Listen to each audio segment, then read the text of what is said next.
Oke anak-anak, kita lanjut materi kita yaitu teorema limit apit. Nah, di sini dibagi jadi dua bagian ya. Yang pertama teorema limit apit dan yang kedua itu sifat limit fungsi trigonometri. Nah, kita lihat yang pertama dulu ya, teorema limit apit. Nah, coba perhatikan gambar ini. Nah, terlihat di sekitar titik C berlaku fx kurang dari gx kurang dari hx.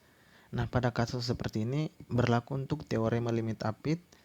Misalkan fx, gx, dan hx itu merupakan fungsi-fungsi yang terdefinisi pada interval A dan B, kecuali mungkin x sama dengan c dan memenuhi hubungan fx kurang dari gx kurang dari hx. Jika limit x mendekati c, fx sama dengan L, dan limit x mendekati c, hx sama dengan L. Untuk A kurang dari sama dengan C kurang dari sama dengan B, maka limit X mendekati C, Gx sama dengan L. Fx kurang dari Gx kurang dari Hx, hanya jika limit X mendekati C, Fx kurang dari limit X mendekati C, Gx kurang dari limit X mendekati C, Hx. Nah, kita misalkan limit X mendekati C fx sama dengan L dan limit X mendekati C hx sama dengan L. Nah, hanya jika L kurang dari limit X mendekati C, Gx kurang dari L, maka L kurang dari limit X mendekati C, Gx kurang dari L terpenuhi hanya jika limit X mendekati C, Gx itu sama dengan L. Nah, itu kita menggunakan sifat limit X mendekati 0, X per sin X sama dengan 1. Nanti kita bahas sifat-sifat biar kalian ketahui juga ya. Nah, coba kita lihat contoh untuk teorema limit apit ya. Limit X mendekati 0, X pangkat 4 cos kuadrat 1 per X. Nah, berarti kita bisa tulis 0 kurang dari sama dengan X pangkat 4 cos kuadrat 1 per X kurang dari sama dengan 1. Nah, coba lihat situ ada X pangkat 4. Berarti kita harus posisikan X pangkat 4 ya. 0 kurang dari sama dengan X pangkat 4 cos kuadrat 1 per X kurang dari sama dengan 1. Nah, di sini berarti kita bisa tulis 0 kurang dari sama dengan X pangkat 4 cos kuadrat 1 per X kurang dari sama dengan X pangkat 4. Nah, sekarang kita buat semua persamaan ini ke bentuk limit ya. Berarti limit X mendekati 0 kurang dari sama dengan limit X mendekati 0 X pangkat 4 cos kuadrat 1 per X kurang dari sama dengan limit X mendekati 0 X pangkat 4. Nah, berarti 0 kurang dari sama dengan limit X mendekati 0 X pangkat 4 cos kuadrat 1 per X kurang dari sama dengan 0. Nah, kita misalkan fungsi ini jadi A, berarti di antara 0 sama 0. Jadi dia diapit. Jadi kita bisa simpulkan limit X mendekati 0, X pangkat 4 cos kuadrat 1 per X itu sama dengan 0. Oke, kita lanjut bagian B yaitu sifat limit fungsi trigonometri. Teorema limit apit digunakan dalam menemukan sifat-sifat limit fungsi trigonometri. Nah, kita lihat sifat-sifat yang berikut ini. Bagian A yaitu limit X mendekati 0, X per sin X sama dengan 1. Bagian B yaitu limit X mendekati 0, sin X per X sama dengan 1. Bagian C yaitu limit X mendekati 0, X per tangen X sama dengan 1. Dan bagian D yaitu limit X mendekati 0, tangen X per X sama dengan 1. Nah, oke, nanti kita bahas contoh-contoh soal ya. Tadi kita sudah bahas yang satu tadi teorema limit apit. Nah, kita lanjut bagian 4 yaitu cara menentukan nilai limit fungsi trigonometri. Nah, ada beberapa cara untuk menentukan limit fungsi trigonometri yaitu dengan cara substitusi langsung dan cara faktorisasi. Dan bisa mengubah bentuk fungsi trigonometri. Oke, kita lihat yang pertama dulu ya dengan cara substitusi langsung. Nah, misalnya menentukan nilai limit X mendekati pi per 3 sin 2x per cos X sama dengan.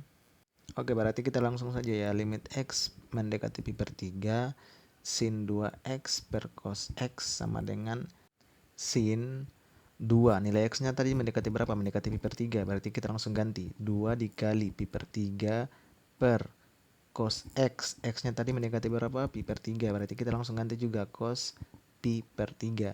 Sama dengan 2 pi per 3 per cos pi per 3. Berarti sin 2 pi per 3 itu sama dengan 1 per 3 akar 3.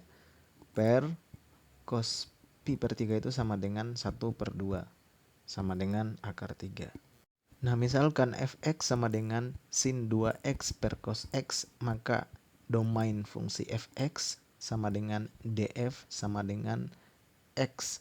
Cos x tidak sama dengan 0, di mana x sama dengan pi per 3. Anggota domain fungsi limit x mendekati pi per 3 itu sin 2x per cos x dapat ditentukan.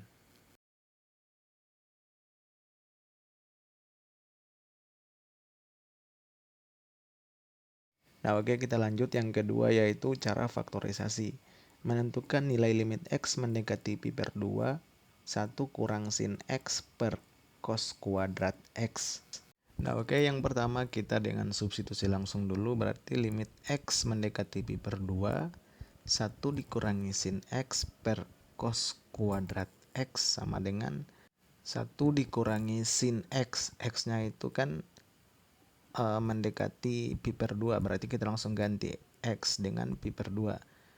Terus cos kuadrat x, x-nya juga sama, kita ganti dengan pi per 2. Berarti 1 dikurangi sin pi per 2 berapa? Sin pi per 2 1, berarti 1 kurangi 1. Terus cos kuadrat pi per 2 berapa? 0, berarti 0 pangkat 2. Nah, berarti sama dengan 0 per 0. Ini nilai tak tentu.